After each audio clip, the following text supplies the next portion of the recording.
এই দৃশ্য সামাজিক সংকটের এক বড় দৃষ্টান্ত।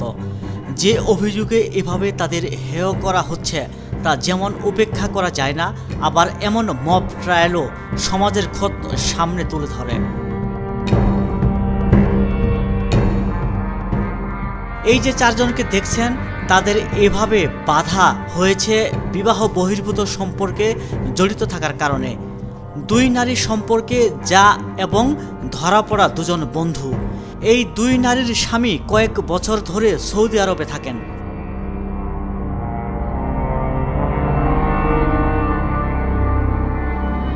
গাইবান্ধার সুন্দরগঞ্জের রামজীবন ইউনিয়নের পশ্চিম রামজীবন গ্রামের এই ঘটনার ভিডিও ও ছবি সোশ্যাল মিডিয়ায় ছড়িয়ে দেওয়া হয়েছে।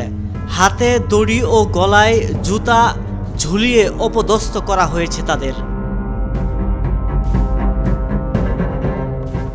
রামজীবন গ্রামের ওয়াহিদুল ইসলাম প্রায় 4 বছর আগে সৌদি আরব গেছেন তার স্ত্রী ইয়ামিন বেগম।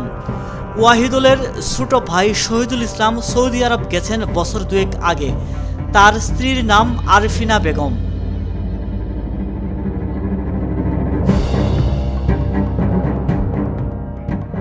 স্বামীর কাছে থেকে দীর্ঘদিন দূরে থাকা ইয়ামিন ও আরফিনা 3-4 মাস আগে টিকটকার 2 বন্ধুর সঙ্গে সম্পর্কে জড়িয়ে পড়েন।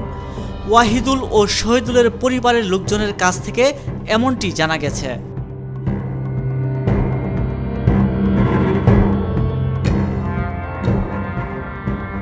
27 আগস্ট রাত 11টার দিকে ইয়ামিন ও আরফিনার ঘর থেকে 2 যুবককে ধরে আটক করে স্থানীয় জনতা। তারা হলেন রামজীবন ইউনিয়নের উত্তর বেকাটারি গ্রামের রেজাউল করিমের ছেলে মারুফ হোসেন এবং উপজেলার বিবিসি মোড়ের জাহিদুল ইসলামের ছেলে আলমগীর ইসলাম।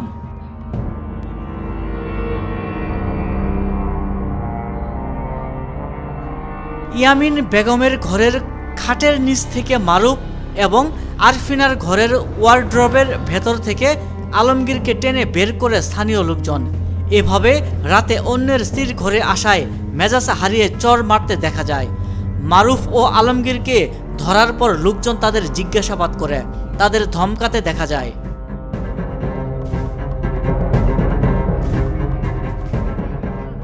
দুই গৃহবধূর ঘর থেকে 2 যুবককে ধরার নেতৃত্ব দেন প্রতিবেশী জাহিদুল ইসলাম।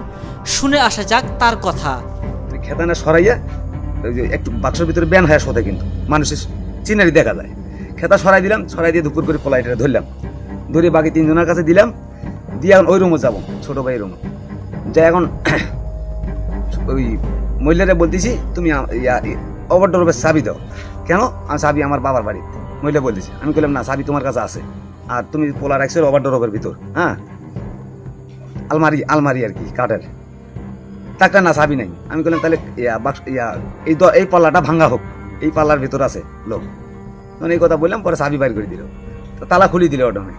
তালা খুলি দেখি ভিতরে আর কি একটা লম্বা, তো এইভাবে বসা। আমি ওরা ধরলাম, ধরি ওরা বাইর করলাম। আমরা মানুষ 12 থেকে 14 জন হয়ে গেলাম। আটককৃতদের থানায় এনে চালান দেওয়া হয়েছে। সেটা তো আমার কথা যে তারা যে অপরাধ করছে, স্থানীয় লোকজন তাদেরকে ধরে আটক করে রাখছে। আমি আমার পক্ষ থেকে নিয়ে আসি 290-তে আমি চালান দিয়ে দিছি। তারা যে অপরাধ করছে সেই অপরাধের চালান দিয়ে দিচ্ছি।